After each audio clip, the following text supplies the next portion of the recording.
My name is Greg Mordock. I'm an attorney with Sorling Northrop, and I was married about 48 hours ago. So, I'm glad that I can spend my honeymoon with you. The one thing that I've learned so far in my brief marriage is I've really gained an understanding of why the divorce attorneys at my firm are so busy. I get it now. So, but we're here today to talk about records retention, and it's very important to follow the statutory guidelines set out by General Assembly when handling your township's records. Now, how many of you have been to this presentation before at one of the district events? Okay. Well, this is very similar. It's along those lines. If you have any questions, feel free to ask really at any time. I think we're small enough that you can interrupt, but we do only have an hour, and there will be question and answer session at the end of today. So with that, this is our checklist. This is what we're going to go through to determine the proper steps for records retention for your township. And then at the end of the presentation, I'm going to briefly describe how to handle electronic records, whether you're converting to all electronic records or whether the original form of your record is electronic. I'd like to discuss that as it's coming up more and more in the townships that I represent. So the steps for record retention, or the first step, is determine what document is a public record, which is more difficult than it sounds. The next step is to contact your local field representative, which is very important because they will be very helpful, and I have their contact information as a part of this presentation. You need to submit the application to your appropriate local records commission. Do we have any Cook County individuals here? Okay. So Cook County has their own records retention, and every other county their commission is known as the Downstate Records Commission.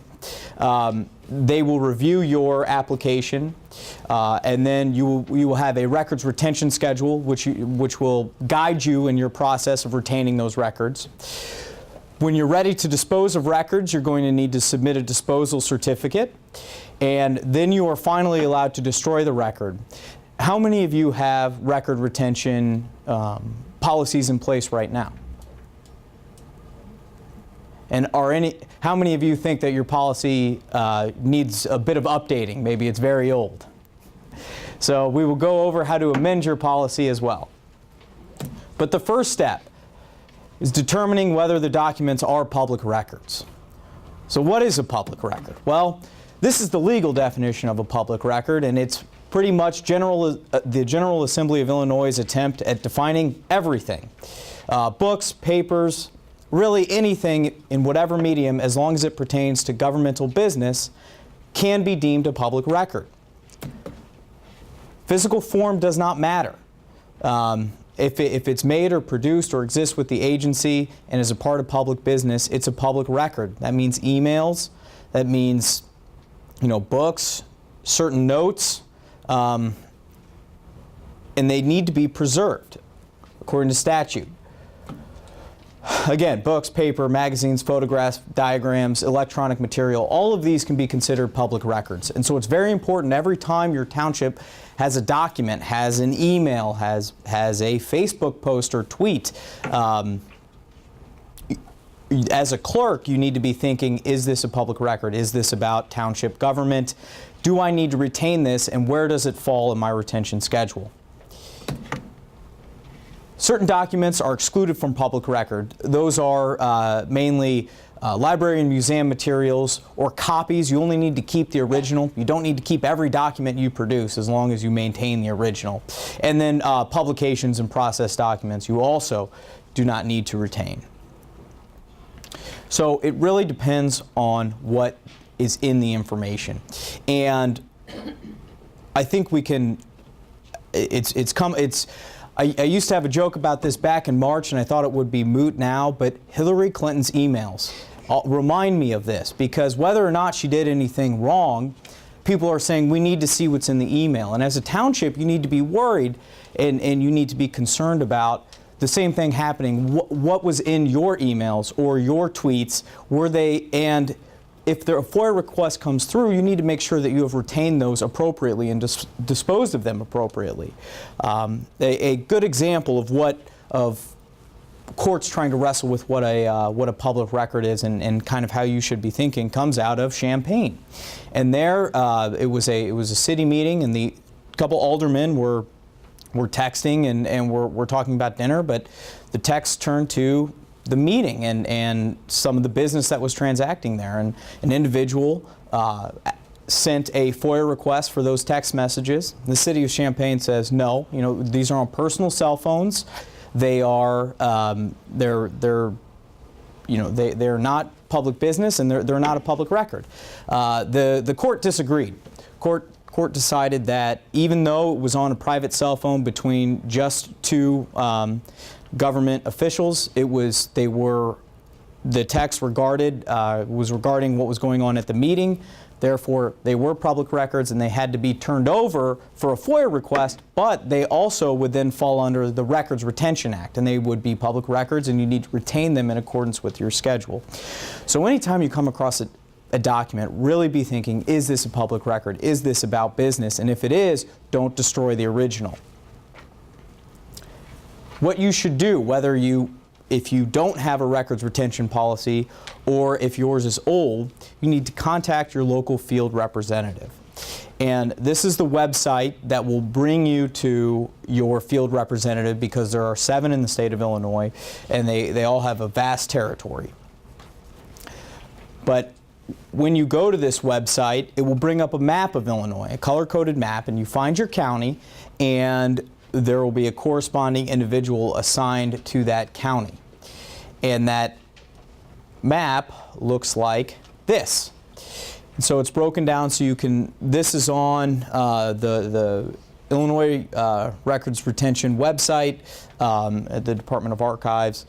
And it is, these are the most important people in this presentation. This is probably the most important slide on this presentation, because these individuals will guide you through setting up your records retention policy. And once that's set up, it's just a matter of moving forward and reviewing that at a designated time. Maybe it's once a year you review your policy and see which records you can destroy. So this is what an application for authority to dispose of local records looks like. You can see you fill out the county that you're in, and the city if you're in one, and your township, your address, your phone number, and then you send it in.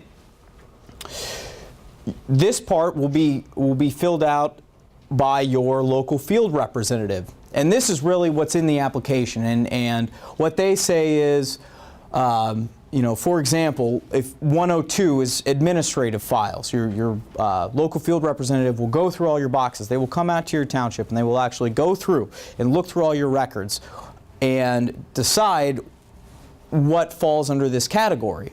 And so they'll say administrative files, that's correspondence, and the local field representative will then recommend to the commission what the retention should be. And in this case, it's retain for 1 year and then dispose of records for no longer processing any further administrative, fiscal, legal, and/or historical value. So that would be what your local field representative would come up with, that language, and would fill that out on your application. The township itself does not have to come up with, well, I think that I should keep emails for 3 years, and that I should keep, I don't know, applications for 5 years. Your field representative makes those decisions for you, and will fill out your entire application to be sent to the commission. And that's what it will look like. Your field representative will also be the individual that actually submits it to the commission. So you don't need to send it in. Your field representative will fill it out, and they will send it to the commission. Local Records Commission will then review the application, and they have the ability to accept it or reject it, propose modifications, and typically it takes a month for them to review. They meet on the first Tuesday of the month for downstate, the second Tuesday of the month for Cook County Records Commission.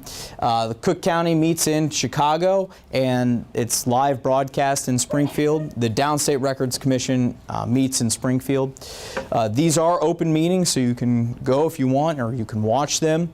They typically go through standard business and then get to the applications at the end, but that's where they'll be reviewing your record. And so if you submit it part of the way through the month, hopefully they'll be able to get to it as at their next meeting, but sometimes it takes 2 meetings before they actually get to reviewing your application. Once it is reviewed, hopefully it's accepted. Hopefully your application is accepted, and it will look the exact same. The only difference will be the little approval will be signed, and but other than that, it's just the application that you sent in. But what you can start doing is referring to it now. So if we go back to 102 and we have our administrative files with the correspondence, now that recommendation is actually what you're following. So you need to retain it for 1 year, and then you can dispose of it if you follow the proper steps for disposal, which we will get to.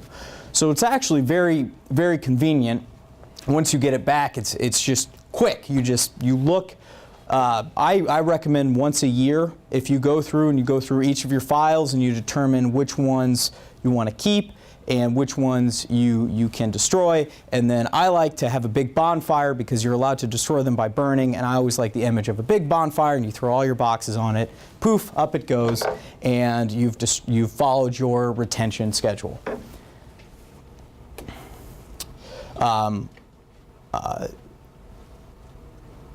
There are certain limitations to, as I said, to what you can destroy.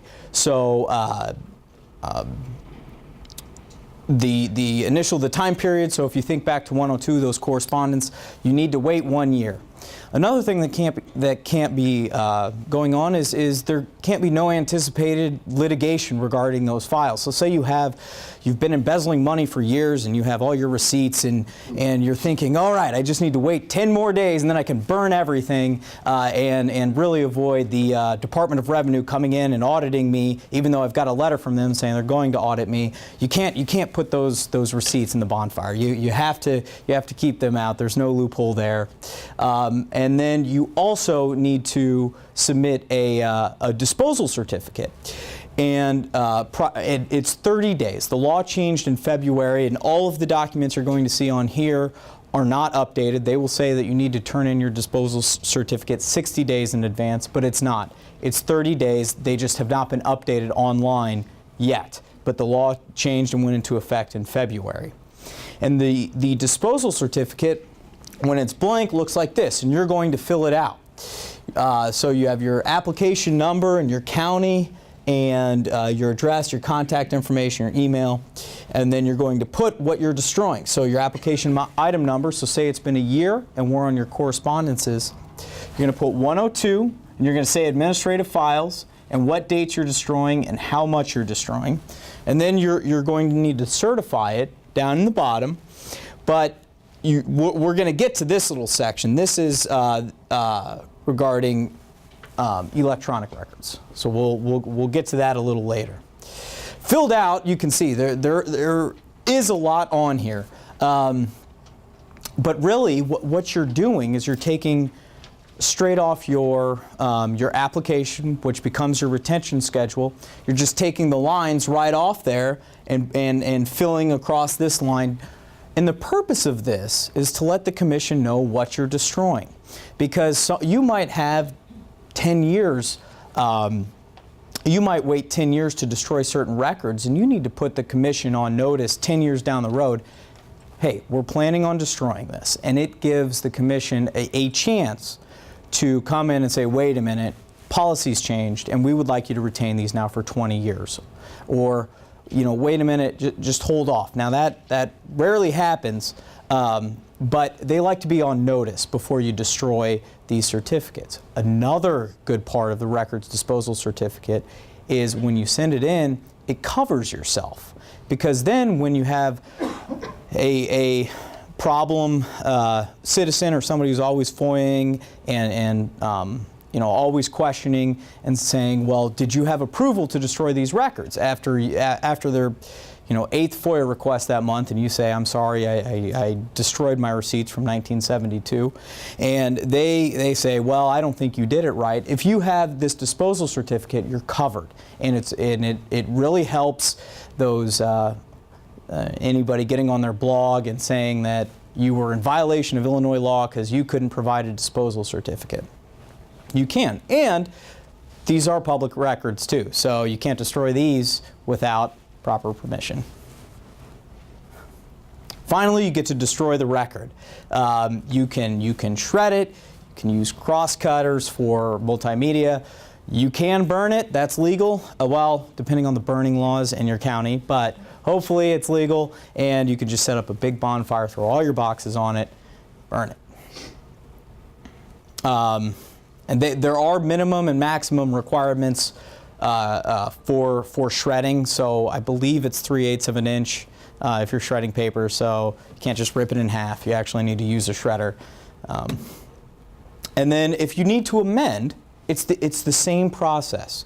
You need to call your field representative and you say, hey, we were really on it back in 1987. We had a great retention schedule, but those 8-track tapes that we were recording all of our sessions on, we can't play them anymore. So we need to update those and eliminate that line item from our application and kind of move forward. And they will come out and they will do the same thing. They will go through your records, they will inventory it, and you'll fill out an application to amend your current application, and that will be reviewed by the commission. So, are there any questions on that process before we get into electronic records? Okay. Local governments are now allowed to reproduce their records as electronic records and destroy the original. So if you have your minutes from 1870 and you want to put those into a PDF and destroy that original copy, you can, but as long as you follow the proper steps. Also, townships are more and more having original documents that come in electronic forms with emails and tweets, Facebook, and so with those records, it's important for townships to realize how to retain those records properly and maintain the integrity of them because technology is constantly changing. So these guidelines are put out by the Department of, or by the Archives, and they recommend certain factors that you should be thinking about when you're storing electronic records. And when you think about storing electronic records, you need to think about two different ways that you store them. Physically, where you store them, that is how you store them, and that's the hardware component, and then the software component. What medium do you use to store them? So, and you need to be thinking about these 4 factors for both: durability, widespread adoption and use, integrity, and redundancy. So for redundancy, for example, for this presentation, I have had it 3 ways. I have saved it to this computer, I have it saved to a flash drive, which I have plugged into this computer, and I had emailed it to myself. So you weren't getting out of this presentation. It was going to happen. And it's that sort of redundancy that you want to think about when you're maintaining electronic records, because they are destroyed easier, or they can be, if they're only in one place. You can lose files and they can be gone, and gone forever. So the Illinois State Archives put out recommendations for short-term, long-term, and then just don't use. So we're going to go through these right now. But hard disk drive, solid state drive, magnetic tape, and the cloud storage are all acceptable for short and long term. Long term is 10 years and over. And there's reasons for that. So first, hard disk drive. You can store a lot of data on a rapidly spinning metal disk. And this is a hard disk drive. And I don't know how many of you are familiar with computers, but they are in most computers. They're an internal component, and that's where all of your data is stored. That's your C drive. So that's where if you just save to your computer, that is where your data is going to go. And the Illinois State Archives has said that is acceptable for short-term storage and for long-term storage, because it's in a relatively safe part of your computer. It's in the actual CPU portion. You're not going to lose it unless you lose the entire computer, and it's very difficult to get scratched or to get destroyed unless the entire computer is destroyed. Solid-state drive is essentially the same thing as a hard disk drive, except it's a little fancier. Apple computers use those. There's no spinning. That disk will spin. On a solid-state drive, there is no spinning. So apparently, and I didn't know this until preparing for this presentation, you're not supposed to walk around with laptops, which I did for years, because that's bad for your hard disk drive. But solid-state drives, their advantage is you can walk around with them. But for our purposes, it's essentially the same thing. It's a C drive on an Apple, if you have an Apple computer. I don't know if they have C drives, but it's whatever you save to an Apple computer. That would be your solid-state drive. Magnetic tape is also available and can be used for. Does anybody use magnetic tape? I don't even know what it really is, but like a cassette. Site storage, they're actually places that go into the tape library. So every time you record something, it goes on the disk. You plug it in, it's Not that safe, because you can lose it. We're going to get into keeping your documents safe. Cloud storage. I use the cloud a lot. My townships don't use the cloud very much, but a way to picture cloud storage is you're saving your files off somewhere else. So NSA just built that big, they're tracking all of our cell phones out in Utah. I'd like to think right next door is Google, and they have a whole bunch of servers out there, and that's where you're saving all your documents. So they get saved to the cloud. There are some advantages to saving to the cloud. I recommend using it as a backup, not as your key source, because you're not in control of that. You don't have physical control of the cloud, so you can't take steps to protect your own information. Positives about the cloud is you can access it anywhere. So, for example, as I was wedding planning, because I just had the wedding, Annie and Annie showed up. She's in the back there. She showed up late, so that's why I didn't introduce her before. There's another session at 2:30 if you want to make the whole thing. She had set up our guest list, and we could both go in from different computers and access that list and view it. And initially, we could both edit it. I lost my editing privileges when I removed myself from an attendant at the wedding. She changed that, and then I could no longer edit. I could just view. So as a clerk, I would say if you're going to use cloud storage, don't let anybody else have access. The clerk should be the only one that can go in and actually modify the documents. You can have other people view, but you should have one administrator account, and it should be the clerk, and that way you are in control. And again, although the Illinois State Archives says it's acceptable for short and long-term storage, I don't recommend it as your only means of storage, because Google is not looking out for your township interests like your township clerk will, and it will not protect those records like you will. Optical drives are, yes? Question on the cloud. Are we as clerks exempt from liability if someone accesses a closed session document that we've stored on the cloud? Let's say it was hacked for some reason. I would say that your liability would depend on your use of the cloud. For example, if you put a closed session document on Google Docs and did not do anything, did not have any security, any privacy to that, and But that's how you saved it, with no security mechanisms, and somebody accessed it on that without any loopholes, but was just able to find it, maybe because they knew the township's email address they used to set it up. You know, you might face liability, or Do you have a recommendation where we can store it safely? Yeah, or at least to the extent that we can guard it. there are services that that you actually you pay to use their site. I don't know any offhand where you would actually pay to store. Google would be safe as long as certain steps are taken.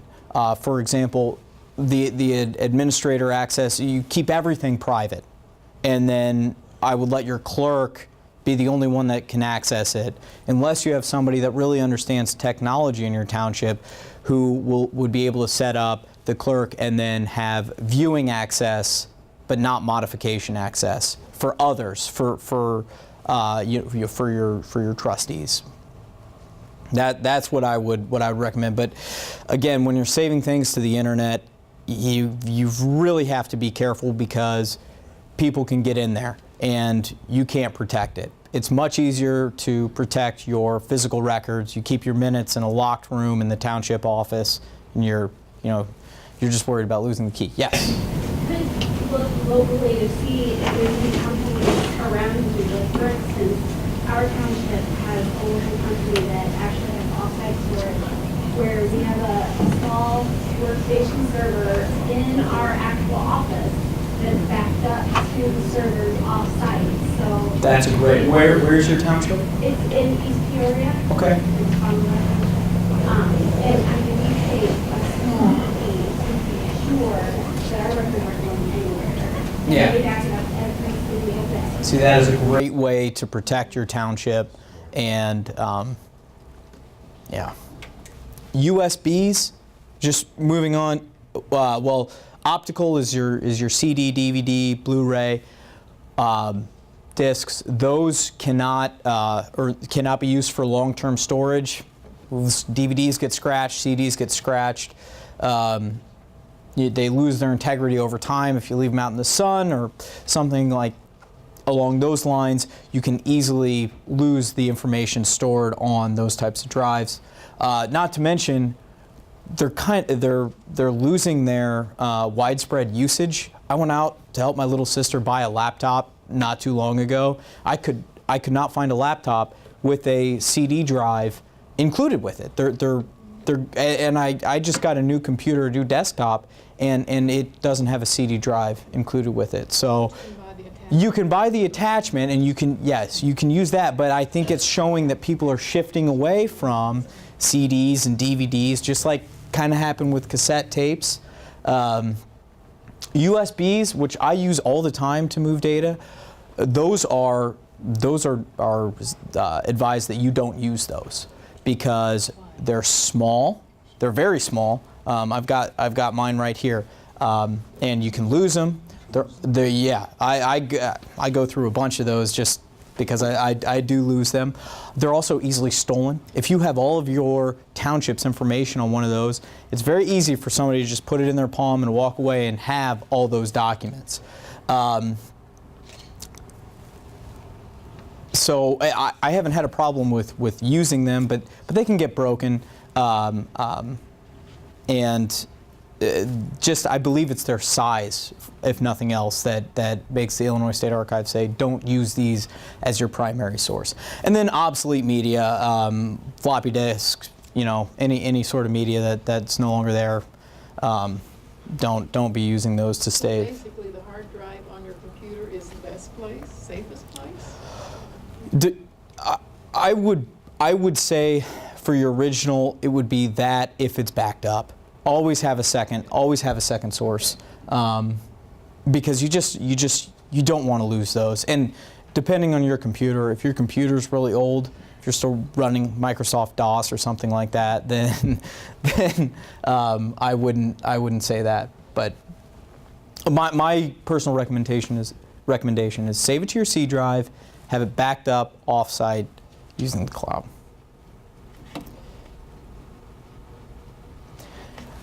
So now we've been through where you save it. Now I want to talk about how we save it. So the sustainable formats are you want open disclosure, you want widespread use again, self-describing formats, and unencrypted files. The story I use to illustrate the importance of a sustainable file format is WordPerfect. WordPerfect was used at my law firm until about 2001. And we catalog every document that's ever been written and saved is I can access it at my law firm. The problem is our computers can no longer run WordPerfect. So any document before 2001, I have to go to a special computer that can run WordPerfect to look at that document if I want it. And nobody saw back then Microsoft Word overtaking WordPerfect as the dominant word processor. It's creating a lot of problems now, but those are some of the things you want to think. That's a dramatic example because it's not predictable. But those types of examples are what you want to be thinking when you think about how you want to save it. So you don't want to save a file in some sort of trendy, new, unproven medium that you won't be able to access, a year from now when that company goes under. So these guidelines I took directly from the Illinois State Archives because it's getting very technical and beyond my expertise. But the best choice for text documents is a PDF. They can be modified, but it's difficult to modify, and they do maintain the integrity of the document very well. For pictures, they like TIFF documents, but you can also do JPEGs and portable network graphics. For audio, they like broadcast wave formats, but they also say wave is fine. Again, these have been proven at maintaining their integrity, and it also have the backing of long-term use that they will likely be around for a while. And then for video, you have MPEGs and JPEGs.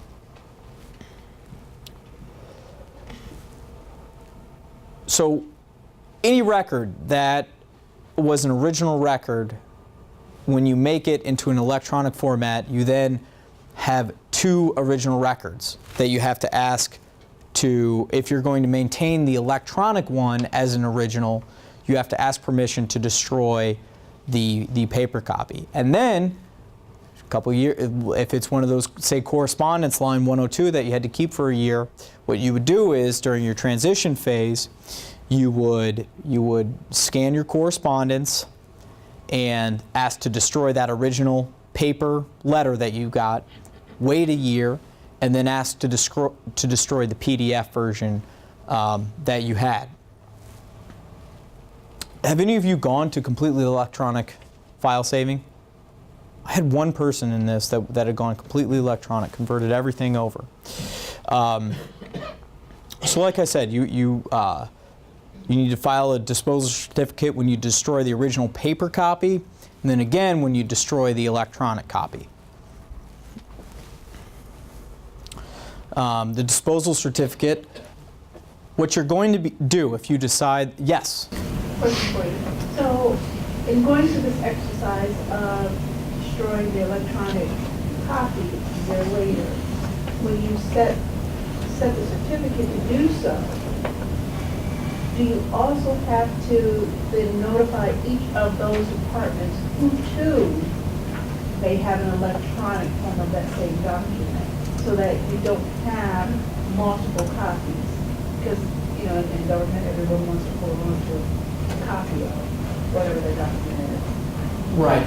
And that goes to why I believe it's important that only the clerk should have access, that other people should be able to view it, but the clerk should have ultimate administrative access to the document itself. So when the clerk decides to destroy the record, it's gone. And other people who could have seen it now can't see it. I don't recommend distributing it, especially if it's closed session documents. I don't recommend that getting sent in an email, because once that's out, it's out.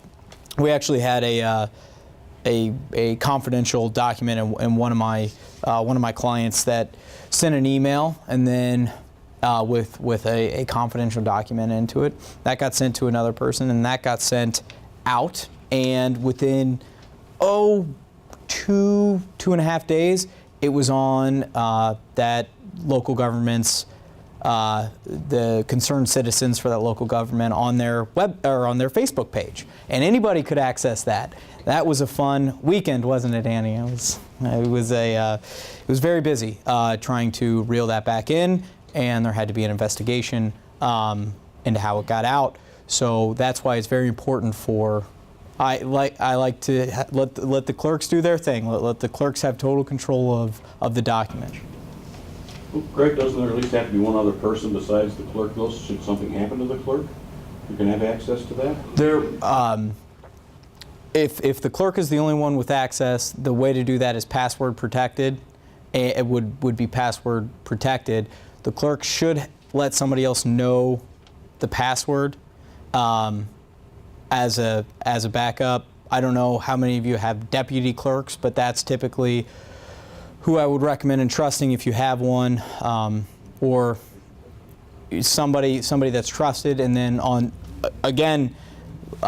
when elections come around, make sure that the transition runs smoothly. But if you are saving offsite, I'm sure that you can contact the company that you're working with and explain the situation to access that should an emergency arise. Could I add to, it's also important to keep a log of what you have out there and share that. You certainly could share with the supervisor or the highway commissioner or the entire board or staff at the township all of the records that are out there, because you still need to keep almost a listing of the documents that are saved. As clerk, I have an electronic recorder now for my meetings, and I have a little disc. Trust me, I have a list of every meeting that's on every little disc. And because you have to, otherwise you would never know where to go back to reference that. So it's the same thing with this electronic document. Just like in a 3-ring binder, at the very front of the binder with all of your ordinances in it, I would bet that you have an index of all the ordinances that are behind the index, right? Same thing with your electronic stuff, only you need to keep that on paper and keep it updated, like maybe once every 6 months or once every 3 months, whatever your township might deem necessary for you. But I would agree with Greg as well, and as a clerk, if there's one spot for every original document, which it really should be the clerk's office, because it is the clerk's responsibility to retain the records, then it's your responsibility. Everybody else has copies. And I have a lot of people that'll come to me, oh, we're getting ready to throw all these away. And I'll say, don't throw anything away. And then I go through those boxes to make sure that I have the originals still. Because if I don't, now I need a copy, don't I? Because I didn't have an original of something that someone else may have issued. Mm-hmm. So that works well. And we're going to get into into keeping a log and an index. It's very important. Electronic documents. Yes. I do my minutes on my home computer, and then I print them out, and I save the printout. Can I destroy what's on my home computer? No.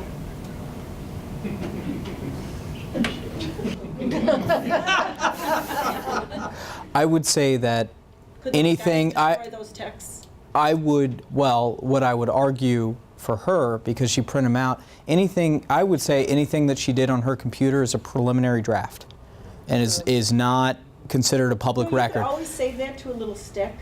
Well, I've done that. So you have it on that stick. I would. But once I print them out, I would. and I present them, and Yes. the board accepts them, Yes. I don't have to keep them on my computer, do I? That's correct. Because But you have them on the stick too, you- right? Not all of them, no. because your public record, your document, and what you intended is you intended your record to be what you print out. Yes. And so your public record, your document is not a public record until you hit print for your purposes, because you're still working on it. You might go in and change it. So I have to go in and change what's on the computer. Right. But the printed is what's the actual document. So then you print the final document too? When it's final?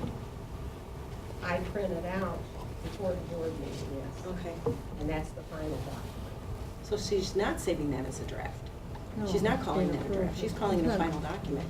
You need to call that a draft when you present it to your board, and then after your board approves it, it's the final.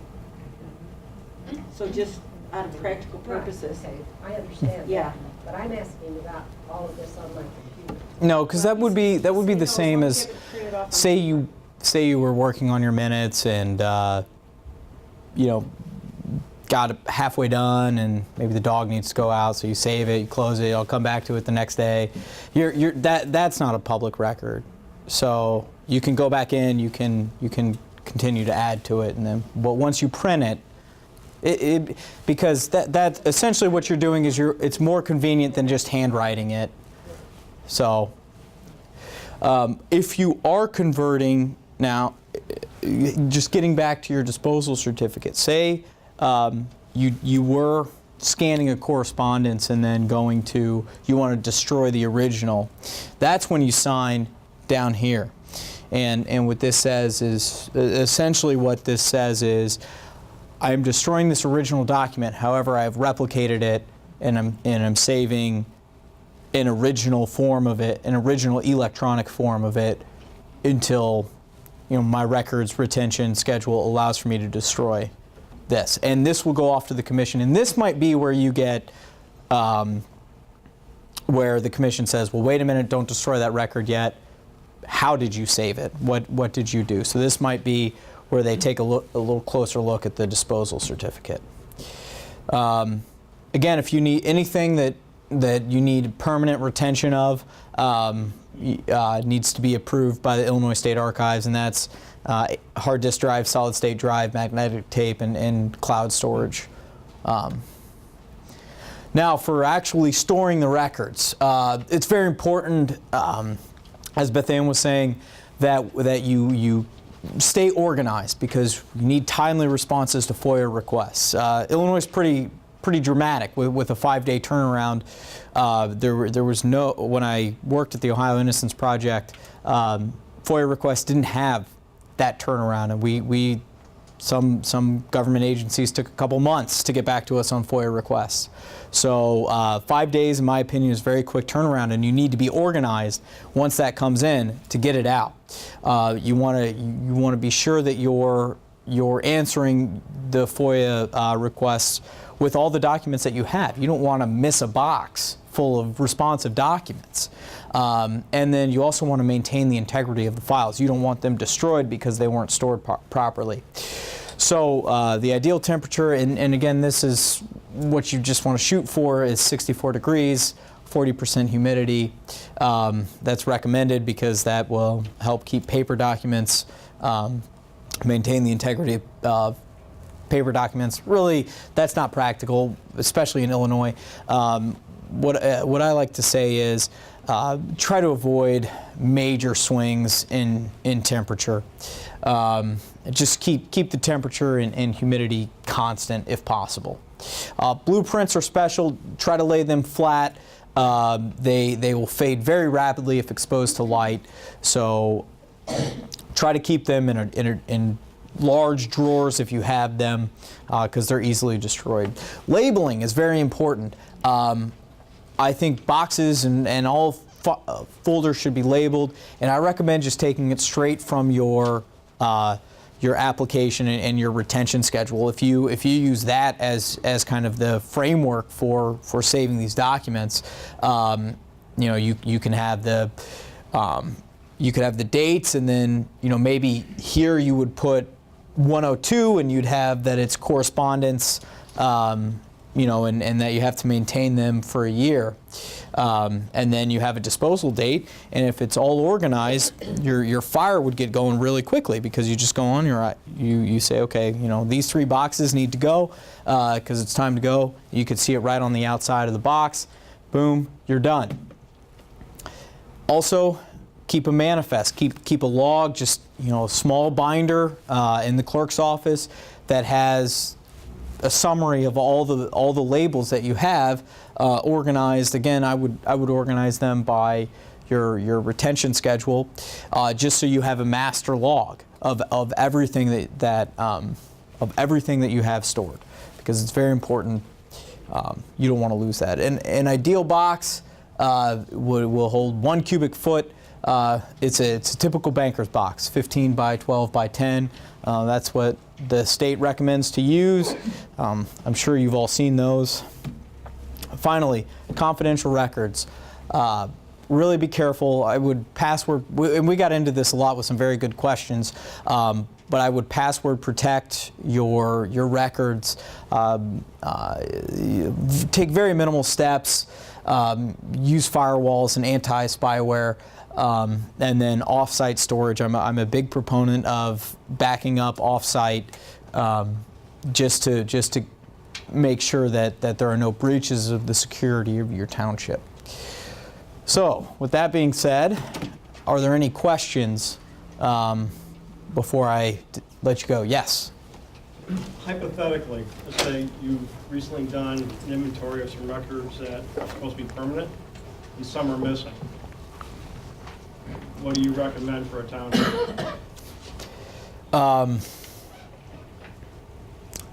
It's a good one. If there's like a box missing, or I would, if the clerk discovered that, the first thing I would recommend is contact previous clerks. Try to find it, and if it's gone, that would be a question for your local field representative, who's kind of the liaison between you and the commission.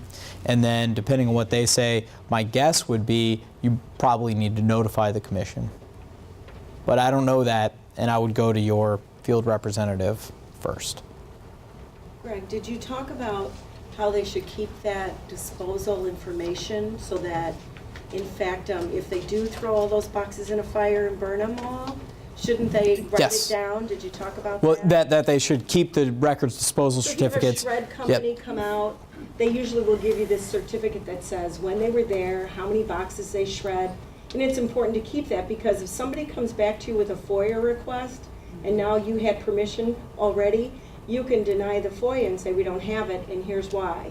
So even if you have a burn pile and you want to throw all those boxes in your burn barrel or back of the township or whatever, you still should write some sort of note to your file saying when those were burned, what day, what time, so that in fact you have proof that those records are gone and that you have permission to do that. Keep it with your approved disposal certificate. Yeah. When we- Yes. I'll be here. Go ahead. I'll get to the Okay. three of you. When Illinois funds came along, we had some old blank checks. Can you destroy those? I would say that yes, because those would not be public records as of yet, because Right, they. because they were never used. And I hate them laying around because if somebody got them and wrote them out, even though they're no good. And now we're going from Illinois funds back to account, so those blank checks could probably. Right, because they because they have not been They're used they're as public obsolete, business. And I hate to go through 100 or 200 of them saying void, void, void. Yep. Okay. You talked about deleting computer records. Does that just mean hitting delete? Because we know that information is still on the disk. It's just not accessible, but somebody could go in there and look at it. But well, Enough. I would say yes, delete is enough. don't have to I don't. format the I am disk, not. or- Yeah, I am not qualified to talk on these sorts of forensic electronic audits and how they get in there and. I know And you can.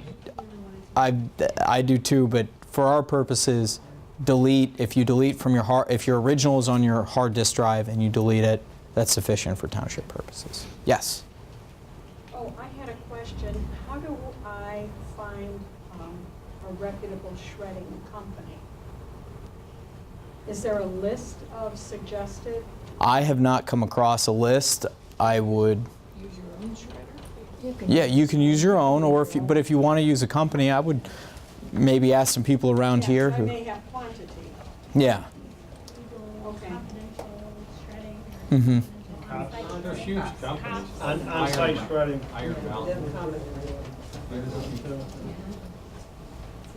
Yes. Greg, I want to tell you, I've been to several of these on county level and township. You've done the best job anybody ever heard, and I'm chairman of the Illinois Downstate Records Commission. Thank you. Thank you. So much for that. Yes. We have had the retentions personnel, and we have say from 1989, records that we can destroy from then up to now.